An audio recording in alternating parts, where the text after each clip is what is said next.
Now, what I'll be talking today is a suggestion that we should be making, especially with how to make journalism at work. Okay, what do you mean when you say journalism at work, especially with the kind of campus journalist you are now? If I'm going to ask you in the past 2 years, where you have been a student, there is a restriction in the classroom or going to the school. What have you been doing as a campus journalist? Anybody? You're doing nothing, right? Okay? So that means with the restriction, walang nangyayari sa past 2 years yun. Kasi the reality of what we are doing in school today is that you campus journalists are just joining campus journalism because you wanted to join a competition. Right? That's your purpose. You wanted to join a competition, you want to win. If you lose your role as a campus journalist. So if that's the thing, you do not have the right to call yourself campus journalist. You are simply a contestant. Kasi hindi ka susunod for the school. Remember, campus journalism is public service. So when you talk about public service, it's whole year round. What were you doing? There are so many events, issues in the school, but you were not doing your role in informing the general public and your student lead. Importante yun. So dapat, mas naging functional kayo sa time sa pandemic. Kasi, wala tayong contact with the students. The only contact we have is the social media. You could have used that platform to publish articles, to inform students about the different courses, no? The different advocacies with regards to the education. If you could have done that, all throughout the year, you could have been doing your role as a campus journalist. That's the real sense of campus journalism. Kaya ngayon, ang nangyari, during the competition, you practice so hard for 2 weeks or for 1 week, and you thought that competition is a miracle. Diba? We expect to win, but we lose. Why? We invest less time in doing the preparation for the battle.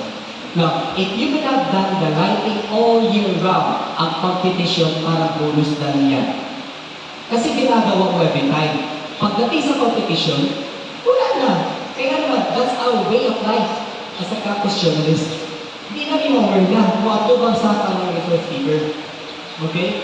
If you could have been exposed in that practice, when I was still a school paper advisor, we have been doing that, gathering events all year round. Kasi isa sa problema natin, when we are about to produce the school paper, ano nangyayari? Ang submission is November during RSPC. That's the time of kranta. Tapos dahil si campus journalist, let's write this and write that. And then you try to recall the events before. Pag hindi natin na-cover, meron tayong intramurals, ano yung nalagay natin sa sports page? Hindi natin na-cover si volleyball. So ano nangyari ngayon? Since you wanted to feature that, you have to have a mock game. Ngunit sa inyo, tawag ko si Team A, tawag ko si Team B, padula ang picture lahat ng mga iba sa school paper. That's fake. Niya, maklaro man sa judge, kaya wala may audience. Nagdula-dula sila dito, actually nag-spike siya, pero wala crowd. Asa na intramurals na. Sumasakpan siya. So that should be a very good suggestion, especially on your part, that even if you lose in the DSPC, my being a campus journalist did not end.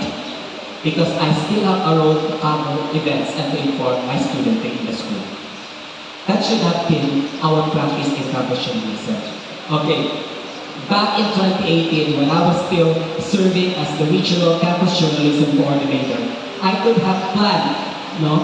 Ang plan ko kasi, ganito, but I just stayed in the region for 4 months because I don't think it's my calling there.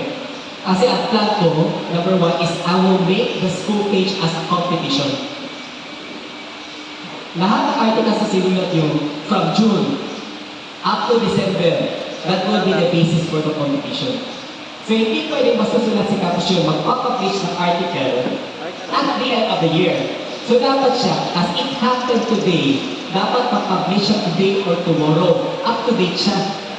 Kaya may naubag ko sa campus journalist natin, di ba? Sa ato ko, school paper, isulat ninyo today, pagkatapos, dito pa niya at sige sa publish.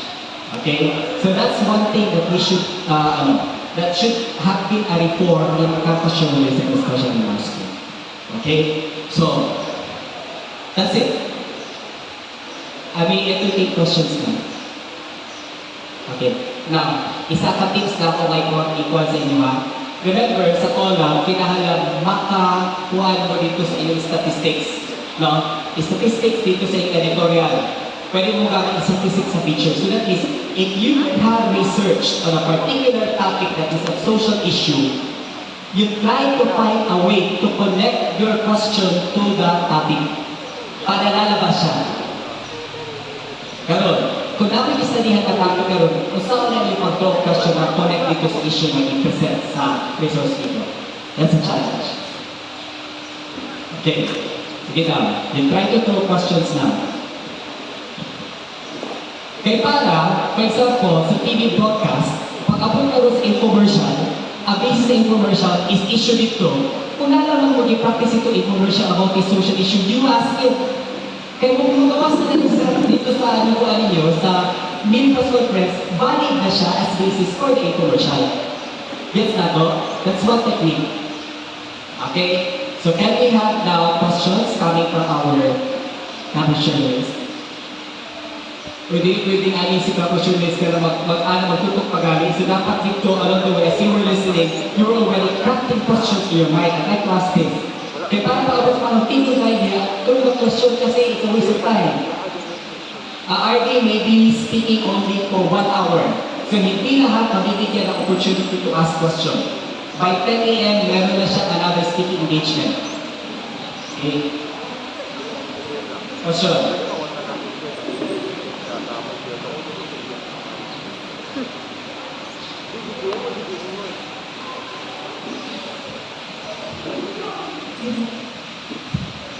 Good morning, sir. This is the Marcos from Latin. I would like to ask, sir, what are the possible programs that you are going to implement to address the journalism at work issue po? Or yung issue po na walang tinatrabaho yung journalism at there's walang contest na mangyayari? Now, what program that we have been doing in our school, you know what? I would like to share this when I was still a teacher, is that we made use of the articles written by our students, as basis for the reading comprehension program. Okay, so ang ginagawa ngayon, pag meron event ngayon, ika-cover ni news writer. Na masakit sa atin sa campus journalist, we spend so much time writing the school paper, and when you distribute that to the students, what do? Gipay-pay, ginabay, sakit, di ba? Kaya nga naman, they are not reading it, they're not interested. So what we did is that we made use of the article ngayon na written by the student as a reading text. So ang gagawin ni teacher is gagawa siya ng 10 comprehension questions out of the reading text. Ngayon, sa Drop Everything and Read, di ba meron tayong DEAR program that is that done daily in your school? What do you do in your DEAR program? Perhaps your DEAR program is basa yung gusto mong sa akin at you're not reading anyway. Okay? So, ang ginawa namin is yung written na article ng estudyante, yun ang ginawa ng question, all students will read at this particular So, hindi na sayang ngayon ang trabaho ng estudyante. Kasi before, ang nangyayari, kung consume what you write is just you and your coach. Bibigyan kayo ng topic, susulat kayo, and then babasahin coach, magkukorek si coach, so minsan nakabenefit ka sa mga article, wala coach, ikaw, not the student read. Now with this practice, gagawin ni campus journalist, gagawa ng question, all the students will read. Why do they bother to read? Because the news is about them. Remember, you're writing news about the students, for the students. They would be interested. So that's one program that we can introduce in our school. Make use of the output of the campus journal. Not only that, not only the article, even with the TV broadcast and radio broadcast, we made use of it. Nasa na event, the TV broadcast na siya, that's viewing comprehension. So, itanaw ka na sa klase 5-minute broadcast, and then after that, 9-5 questions answer na sa mga bata. I-check sa teacher afterwards to check the comprehension. Okay? So, tatlo media, print, radio broadcast, and TV broadcast. You may introduce that in your school if you want to. Thank you. Thank you, sir.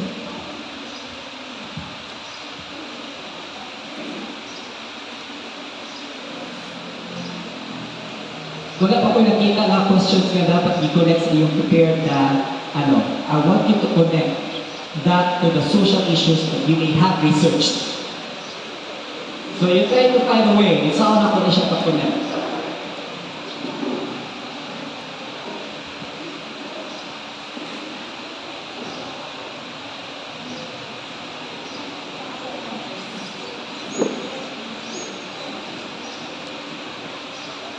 Yes? Morning, sir. I have a follow-up question about Samir and also another question for Nader. So my follow-up question is sir, for the program that you implemented as a teacher. What were your basis in doing that? Were there any deficiencies in your reading comprehension? The students that prompted you to implement that kind of program, and were there any studies or siguro your basis in saying that it is effective na you can also recommend it to other students? Actually, one of the basis for implementing the program is the low comprehension based on the Philippine Informal Reading Inventory. Di ba at the beginning of the year, we have the theory, every time take kayo ng test, and what's discouraging, based on the result, mas marami pang non-comprehension students among senior high school rather than the junior high school. Yun ang na-notice namin based on the result. That's why we have to do something about this. But then, after a year, we have also found out that many of the frustration actually was included already or categorized as instructional, and some are even independent. So we can see now the result na yung reading, you're reading with pleasure because it is relatable to you. Di ba? Kung nag-aaral ni teacher karon o basahan niyo yung class because I will give a quiz. Kung wala namin ang topic, di ka mabasa, tama? Pero kung ang topic is on my interest because I'm involved with the topic, I would read that. Yun ang relativity of the topic with the reading program. Sir, I have another question about journalism. How do you think journalists should use their voice, especially in the social media age where there is still a fight for against fake news or misinformation? So that's part. How do you think campus journalists should use their voice in social media to fight fake news or misinformation? To fight. Fake news or misinformation, sir. Okay. Especially in media. Now, remember that as a campus journalist, you have your voice. But sometimes our voice is independent. When you say independent, I would base my article based on my own thinking, based on my own belief. But sometimes your belief may not be valid. You have to understand that. Okay, kaya nga, a very good article should have sources. And your source will not only be one. Importante ngayon, marami tayong mababasa na information coming from Google and all these web platforms. And we try to evaluate our stand based on what we read. But we have failed to discount or to count the actual experience of actual people. Yung nababasa lang natin, yung basics. Kaya I believe na ito itong issue na ito, I would side with this, I'm against this, because I read that on social media. But you, as a campus journalist, did you bother to ask your parents about the issue? Did you bother to ask those older people than you about the issue? Example, martial law. You may be asking about martial law, and we have so many negative thoughts about martial law because we base our thoughts and our beliefs on what we read. But did we bother to ask our grandmother about the experience during the martial law? That may be more valid than what you read. Yun ang problema. Kasi, what we thought is, mas marami akong magbabasa, mas intelligent na ako, mas reliable na ako. Sometimes it's not. You know why? Because wisdom comes with age. You may be very good in your skill, you're still young, you're good at that, but you may not have the wisdom. That's why we interview. Ito yung pinaka-basic sa campus journalism. We read, we interview real people who has experience more experienced than what we have. Okay? So that's how you balance your needs before you run. Kaya hindi pwede yung, meron ako nabasa yung isang article, masusulat ako. You have to have extensive study. Kaya yung very good journalism should be investigative journalism. You investigate, research, conduct interview, try to study statistics.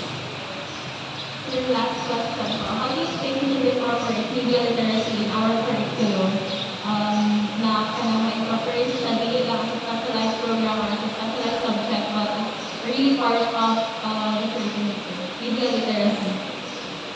Okay, media literacy. Actually, when you talk about the curriculum, teachers cannot evade from the curriculum. That's why we have the most essential learning competencies. If that is not included, we may inject. Siguro, sasabihin natin, we may relate the curriculum to media literacy at some point if it's relatable to the lesson. But not as per se. No, as a subject talaga. Now, if you wanted to have that as a subject, there must be a report on the curriculum on part of DepEd. Okay, kaya ngayon, ang ginagawa actually ni DepEd as of now is trying to review the curriculum because we are already transitioning to the face-to-face. Okay, ngayon, ang sinastudy ngayon is test the most essential learning competencies that you notice. Ang dami ng competencies natin before dapat natin learn, na-reduce siya into most essential learning competencies. What they are doing right now is trying to review and trying to revive back the competencies before para dadami siya, ma-include yung mga topics na dapat na-include, which is relatable to real life. Okay?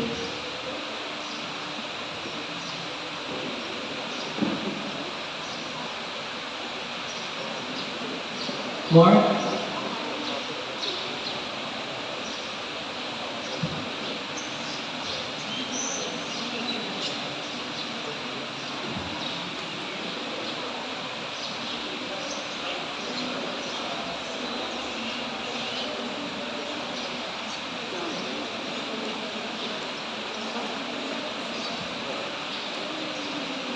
You could have asked about politics, social issues. Dapat na-relate nyo yun.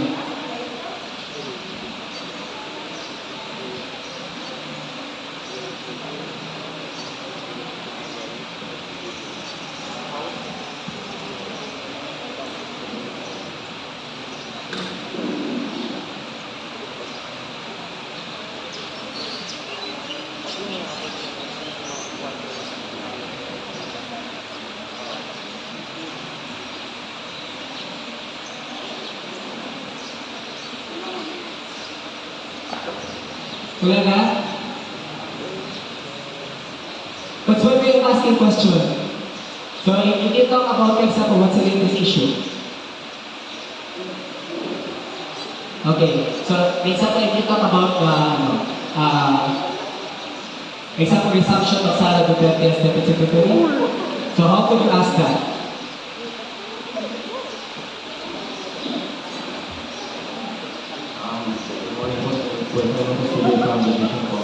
In regards to the latest news, maybe Charlotte to become the new Secretary of Education, how can she support in campus journalism throughout in the education? So how can she support campus journalism in the education to Please repeat your question. In regard to the latest news, VP Sara Duterte to become the new Secretary of Education, how can she support in making campus journalism more on the spotlight for the youth to join in and to make more of the fake news not spread out more in the future? I think I do not want to preempt what Sara Duterte may be making implementing in the future, but if I may suggest, for example, as a new Deputy Secretary, many were asking questions. Pwede nyo ma-relate si journalism. Okay, na-relate na si journalism, but then pwede ka actually mag-follow up na, example, kung na-discuss na Sara Duterte, gusto lang yung insert, do you have high belief, for example, for Sara Duterte as our Deputy Secretary, though she may not be expert in education? Napasok yun, ka-issue. Okay, but I'd like to answer that first. if you were if I may suggest to Sara Duterte, instead of conducting competitions like this, which are very periodic, when I say periodic, I have PSPC, RSPC, and you just work on this RSPC, why not make the competition all year round? And then at the end of the year, you will have awards. Example of award giving body that has been doing is the Ilaw Awards. Ano yung Ilaw Awards? Ito yung mga award na binibigay nila sa bawat page ng division office in the whole Philippines. And they try to evaluate the post, especially the information dissemination from June to December, from January to December. Now with that, nakikita natin na yung division office na yan, it has been working from January to December, all year round in giving information. That must be a very good example of allowing our professionals to work all throughout the year, not just periodic competitions like this. For example.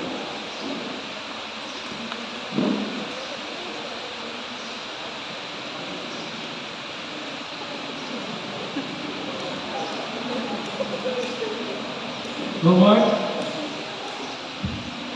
Sir, I think you haven't discussed this at the start po, sir, pero really know your name po, sir, as speaker po. Hardy Agrosolos, Division Information Officer. Okay, now, what if you would like to ask about the stand of the resource speaker regarding the mandatory ROTC? How would you relate that to the topic?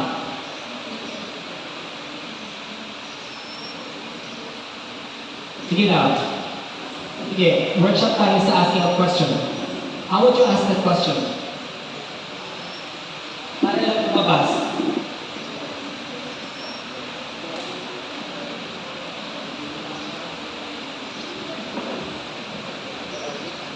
Maybe you could have asked the question. As a campus journalist and advocate, how would you promote the mandatory ROTC if you are for it? Or how would you inform the public about ROTC if you're not for it? Gets yun? So, ang transition lang siya ang nakuan, i-relate mo sa other subject, ROTC, but then you started with as a campus journalist advocate, or campus journalist and advocate. So, ano ang topic, but you injected another topic. So, pag binigay na siya ng information, and you will have used that. Kasi, meron ako na-research na about this information. So, aligned na ang ako na-research based sa ginamit information. Okay. Example, kung sa yung mga na-research na issue. Na makita natin, this could have been the question.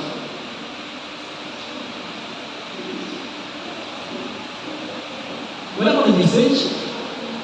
Hindi pa kayo backer o wala kayo kuhaan. Na-research ahead of time. Ha? Ano? Okay, disqualification case of Bobo Marcos. How would you ask that? Sige.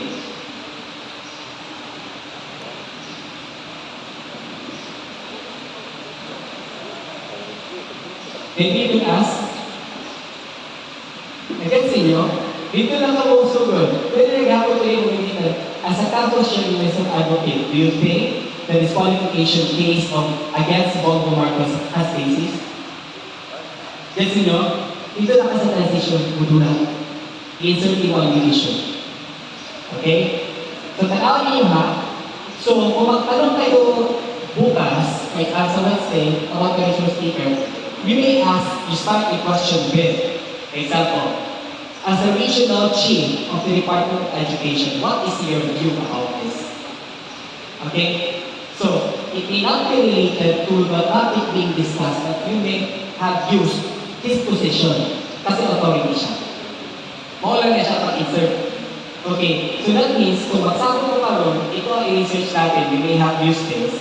Okay, all na titira sa two questions good. So you try to identify 5 social issues na you are adept with or you have researched that very well. All you have to focus sa question na to target. So kung naman ay duha ka makuha dito in asking question, then igo na ninyo. Di na mo mag-research ka sa production of your articles. That's that, no? Okay. Ang technique po, pag-aala na galing nga, okay, our campus journalist representative may now ask a question for your life, dili mo magpaluya-luya Diretso dahil sa microphone. As much as possible, nakatoka na dito doon sa microphone at igugan na inyong na-assign ng ask questions. Kaya para abugin ako na ask question. Yes? Even if the question is not yours, but the information given, okay, as an answer to the question asked by our revision is still used. Okay, kaya kailangan makinig sa question ng ibang contestants, kaya baka repetition na. Magabot kami na si, yung supposedly RD. Pag nag-ask the question niya, na-ask na siya, when answer ka, naon ka. Have you not listened? Naon ka. So, dapat intelligent ka kay ka-questionalista, dapat high ang ating listening skill. Importante siya. And then at the same time, I would like to give you a background that RD Marlazo is a school paper advisor, outstanding school paper advisor. When he was in the teacher. Alam niya kalakaran natin. So dapat we should impress him by the kind of questions we should be asking. Okay? Okay na. Are we now ready to make our outputs? Okay, enough of my information. Wala na question? Hindi lang yung ano ba? Enough na? Okay. What do you say about the protest happening in West Africa? It's going to be in place of Bambang Marcos. Okay. And how is the advocate? What can you say for the people who are protesting because of the jump? Going to be in place of Bambang Marcos. Okay. Remember that we have a freedom of speech. Okay? So remember that we have a freedom to gather and to raise our voice so long as it is within the bounds of the law. Now remember, before you could rally, first and foremost, get a permit. So kung nag-rally ka wala ka permit, that's a violation. You could be, reprimanded or maybe, incarcerated for a very short while. No? So, very important na meron pa permit. Ang iba kasi sa akin, we feel so entitled that when I have this belief, I should raise my voice when we are even stepping out of the bounds of our law. Importante yan.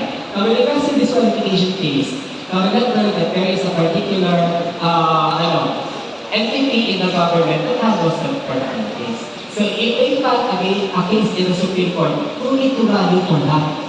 Kasi ang dito sa Supreme Court, isang pag pinakarali ang Timog Pilipinas, it's still the Supreme Court who will decide. And they are not, compelled by the rallies. Yes na to? So trust our entity in the government. Because they're doing their job.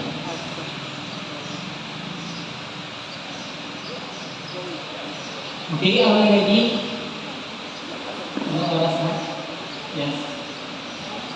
As a campus journalist advocate, sir, in regards with the latest rumors about ROTC being implemented in the education curriculum, what is your stand on this if you're not fit for it, sir, in both sides? And how will you spread this information to the public, sir? Okay, to make things clear about ourselves, actually, ROTC is for college, it's not for high school. Ang high school natin before is CAT, Citizens Army Training. Yung ROTC sa college siya. Mandatory siya before. Until such time, it was revised. Meron pa rin ROTC ngayon, pero the college student may choose CWTS, pwede siya community service, pwede siya ROTC. So makita natin most of the criminology students who choose ROTC because it's a training for them. Okay, now, if you talk about, ano nitanggal siya ROTC before? Because, to tell you, background of it, for example, sa ROTC, mandatory siya before, but we cannot really attack if there are really abuses in the implementation of ROTC. Kaya nag-handle mo ng Army, pagkari-ari, ako ay serious na, kaya paano ka, although we were kaya isuti natin na magpa-haircut, pero pahagal tayo ka alam bibili, kaya yan ba? So, they can have told you na ito, really lang sa ano. So, lagi ka ng astig-astig na pagbabalabis. At the same time, there was even that one college, in our college, nagkamali siya, meron siyang violation, anong ginawa ng komanda? Good na lang kay lalaki ka na ng ROTC, ipahuburo siya, ay hindi pa nagadagan sa field. Kasi it's human rights. It's a violation. So these were recorded. Kaya yun ang ginawa, maraming violations actually. But you know what? On the other side, ROTC is good. Even before, when we were still high school, we have the CAP. Ano tinutulong ng CAP? Okay, remember, di ba sa Korea, kato artista na enlist galing siya for training? Then anytime when there is civil war, ang mahitabo, kato naka-training sa reserve, since it's army training, pwede na siya mag-fight against insurgents. Muna siya. So it's nationalism ang ina-fight niya. Kaya sa movie na Mulan, ang notice, nasa fight, ginawa ang member of the family who will fight because that's an allegiance to the government. That's what we are supposed to do. Now, one thing that CAP will be teaching us is actually discipline. Bakit discipline? Kaya galing, na-motivation ko ang baka mga tactical. Hanggang, mga galing, kaya talang galing kumbay. So, di ka pwede magkamali kumalik. You have to be very disciplined. Kaya pagkala, sabay na siyang ala sa rifle. Sabay na siyang ala dito. Wala yung iyo. Kaya mulihok ka, dali sa violation. So, makita ko kami during the training, naaman mo sa platoon. Naaman sa platoon. So, that is the platoon could be composed of 12 members. Pag nala isa ka magpabalik dito sa member ninyo, tanan mo push up. So, wala mo reklamo. Kung reklamo ka rin ang muyo-yo, additional 10 push up. Remember the rule is, obey before you complain. Yan. So ngayon, kung ikaw part of the platoon, I will do my best never to violate anything. So, ikaw wala ko dapat makamali. Kaya damay akong grupo. That's brotherhood. Yan ang naitutulog natin sa CAP. Aside from the values, kasi hindi naman siya matcha-matcha dito. Naalala siya yung mga principles na dinatulong about government. And you know what? Kasi kita mismo ang nag-fight for our freedom in the country. I tell you, we just had our outreach in one of the hinterlands in Papalo. Ang kuha niya, Sitio Papayano, yung Kupitan, Papalo. And it's a boundary in Abusan and Bukidnon.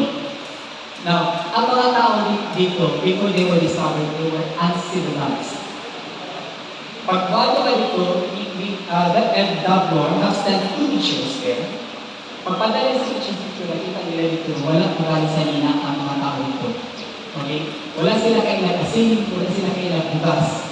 Kailangan, nasa area, sila nakakuyo dito, na they were discovered by the military because at one travel sa chopper, nakita nila aso. Kasi aso lang isa'y tao. But when they went there, they discovered na nakanay nauna sa ilang nagsakot dito sa mga tao and they were the insurgents, the NPA. And that's where we prove na meron talaga indoctrination. For now, dito ang military of teachers, nala sila yung pambansang awit, same tune without pambansang awit, but inibag lyrics. Nga again sa ilaha, ang ginatulog sa ilaha, you know what? Based sa mga data dito, is they are the real government. Itong government natin dito sa societies are the communists na bali. So, muna siya ng tabo, very important na tayo sa education system natin. Kaya kasi kung natulog ng ROTC, pwede na makakonvince actually ang mga estudyante when you do a reach out. It took them 1 month before pa nila na-learn ang new, ang real lupang hinirang. Okay? So, iala siya nito. Pero walang man sila nakita ng government. Ang nag-assist ay lahat ang mga NPA. Itagaan ka ginagmay. That is very concerned. So, nakuha nilang loyalty. And then, there was only that one person who knows how to speak Bisaya, and that's the Datu. Ang ginakuha karon sa mga NPA is mauna sila, ang ginakuha nila dito sa sitio, ginadala na sila sa Manila, mauna nila rin ng RP. Wala silang kasakot. Sila ginakuha. Kasi sila, ginafight lato, kaya ang government na tulo sa pag yung gobyerno, kanaban na siya. Ang kailangan government. So, ang naitawag, the military together with all of these agencies, that Department of Health, PSW, they went there. Okay? they send special services to these people, educate them. So, ang nakita ko nun, even until this time, they were given free pamahay para makita nila na this is really the government. It just happened na hindi na aware ng government, andyan kayo, na hindi kayo bigyan ng service. Okay, so that is, kung kayo, as a student, could have been taught about this, no? Na it's really happening. Totoo yan, ang mga nangyayari na recruitment is real. Okay? Baka makabot ka ron, o na sila gusto nila i-revive. Baka makabot sa college, you may be one of the victims of this recruitment. Now ngayon, anong conviction mo to fight this? Wala. Kasi hindi na ituro sa high school.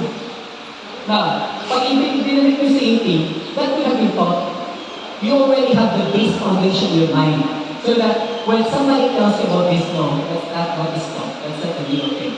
So I have now a basis to fight back as a people. Okay, yun ang problema kasi walang basis yung youth natin.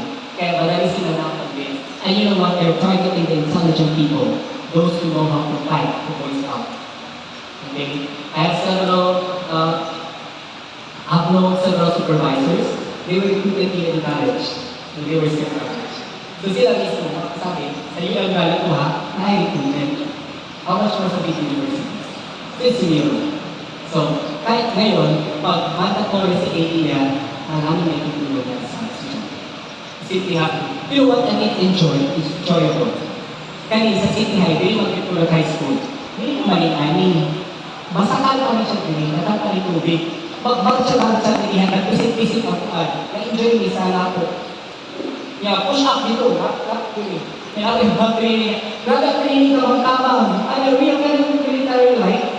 But we were not looking at it as something that's negative. We're enjoying it. And that's something of a memory. Na hindi na na-experience ngayon mo estudyante yung like you. Okay? So you could have, if you could have memories like that, you may say, oh, even I have survived the 80. I could survive this. Huh?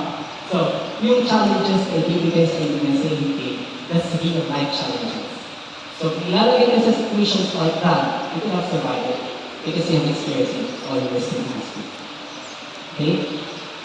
Question po, sir. If this were to be implemented, how will we re-implement this program amidst the negative evaluation and issues of the past? That's why it's very important that there would be regulation. Ang nangyayari ka nun, kaya sa unang manggon is na ang military, sila nakagad-anak, there is autonomy. Walang nakano na monitor sa kanila. Kaya, there is less monitoring when it comes to violations and abuses. Inahala na siya karon. And you know what? What's good with the government this time is bawal ang lampak ay isang nakika paluya-luya. So dapat naging direct supervision over them para mas dali mapahatol ang talang reklamo, daling aksyonan. And with the 888 this time, it's very easy to obey and to be acted upon. Wala na siya nakalamit ko na ay number niya at government for any place that to be acted upon. And in fact, we have so many complaints in DepEd. And you know what? Once they texted this to the central office, the DepEd will be called, the regional office will be called, the division will be called, and the division office will be made to answer about this issue. So, issue din yung karoon na i-happen sa 88, na-call ang attention sa immediate supervisor, ang superintendent, na active time. Wala siya nakalagay sa government company. Last one of question was this. Can you give any statistics for how many violation cases from the past in relation to ROTC, to the total amount of cases before ROTC was activated? Okay, if you have asked also this one, I'm not working with the military side for the company statistics, but based on what I know, tatlo lang ang mga violation, that's one, based on experience. Yung panglawan, and then, kaya kayo during the training, magtino po dito, anaon ka sa kuwan, and babalik ka. Okay, that's very physical. So what if na siya heart ailment or something like that? Okay, so drug abuse na siya. Kasi hindi pa mamatay siya. So ilalim ang mga physical dapat, hindi na siya gina-practice. No? Muna siya dapat kina-supervise. Follow-up question. You mentioned insurgency po. So what is the Department of Education or what is the DepEd's plan in reorienting the youth in nation building po? Okay, now, when you talk about insurgency, the first action of DepEd actually is to stop this insurgent. Remember, it's not only in Kapalo that we have this, even in Compostela Valley. Meron silang salupungan, have you heard of that? Okay, katugigit ng nila ng dala nila ng katong mga IDs na nasaktan niya, that is real. Kay gibabag nila. So, one of the plans of that actually is to include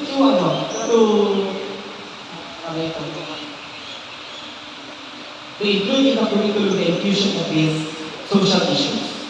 It's very important. Kaya ngayon, meron tayong class observation teachers. So that itong mga master teachers natin, itong mga supervisors natin, at saka students natin, should be very much aware na yung learning ng klase natin is not within the four walls of the classroom. Remember, our classroom is just a laboratory.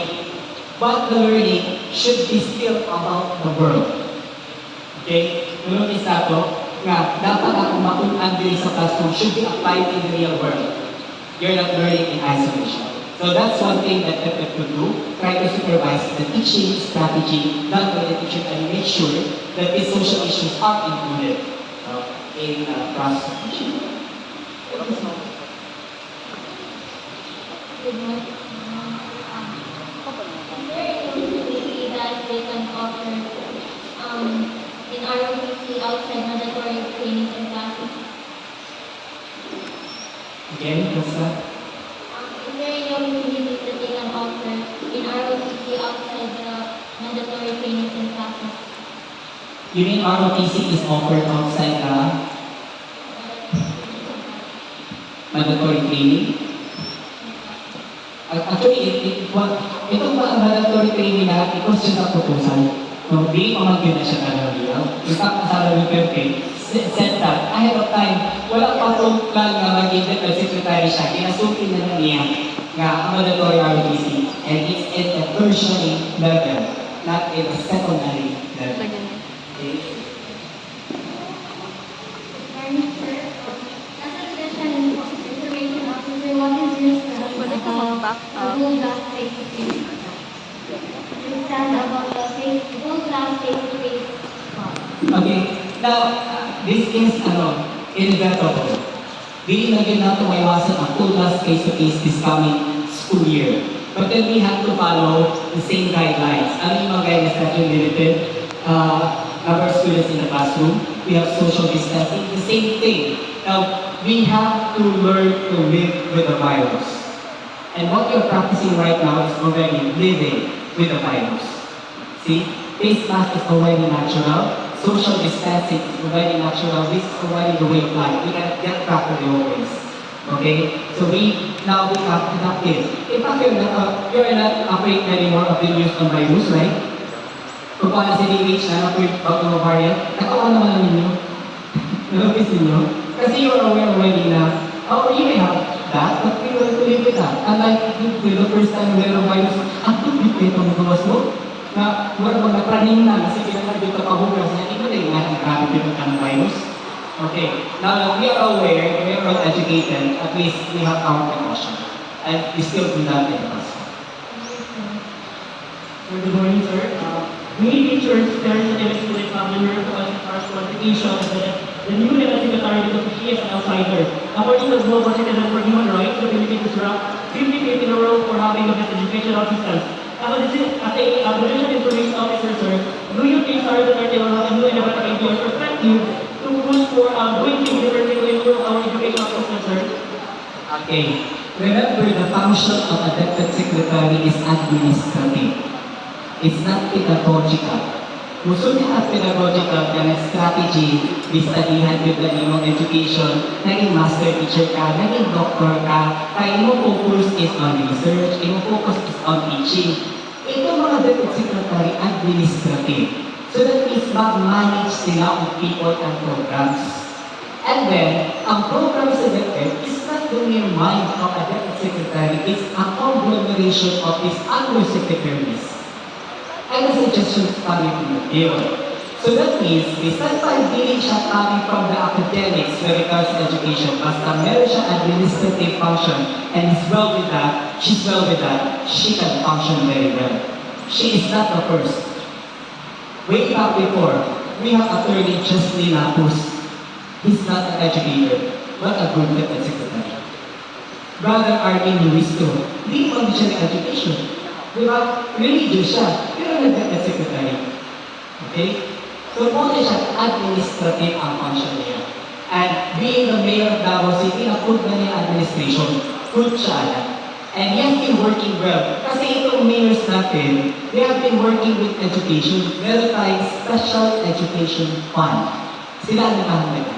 So, kabalo sila sa dagay sa ginagastuhan sa DepEd, yung asa ka doon, kasi concern sila doon. Most likely, meron siya background. Okay, last question. Sir, since you mentioned about indoctrination in the Quran, can I ask what is your name or maybe you can address the red flag and campus journalism of they are critical of the government? Okay. Remember that red tagging is also dangerous if you do not have basis. If your red tag is just based on hearsay, kaya nag-focus lang ka, with the reds na ka, pag-ialam mo kung mga basis, it's very difficult kasi pwede siya, nag-story ako, red tag siya, pwede siya dakod just because of my talk. Now, red tagging should have a basis and only the authorities must do it. Okay? Kaya hindi pwede i-tag ka sa authority without thorough investigation. Mandatory yun siya. Kailangan investigation. And then, the investigation could be somehow from the PNP and you would have another independent investigations. No? Kaya para mako-insight siya. Para hindi siya, government lang siya ng natin or regulated findings. Okay? So I think the question, at least nakita ninyo ang dagan. So nag-gets na ninyo sa collect. So most likely, ana mahitag po ba na yung mga topics like this, at least reach that in mind. Kaya ana ang right question. Okay? So, it's already 10:45, 11, 12, 1, 2:45 call up, you're going to submit your output. You have 4 hours to work on it. Okay? For RP, you got 2 hours for script writing. Okay. So you submit your output after 2 hours. You may start.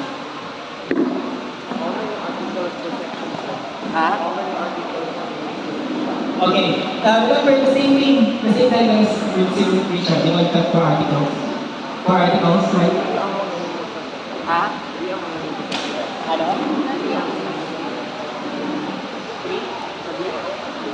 Based on what Mr. Richard, sabi niya, at least we have 4 topics to be identified by tomorrow. So probably you will have 4. Oh, so ano nyo na ang 4? Pero pwede kayo magtapos Mr. Richard to make sure. Pero at least in commercial yun, starting from the topics.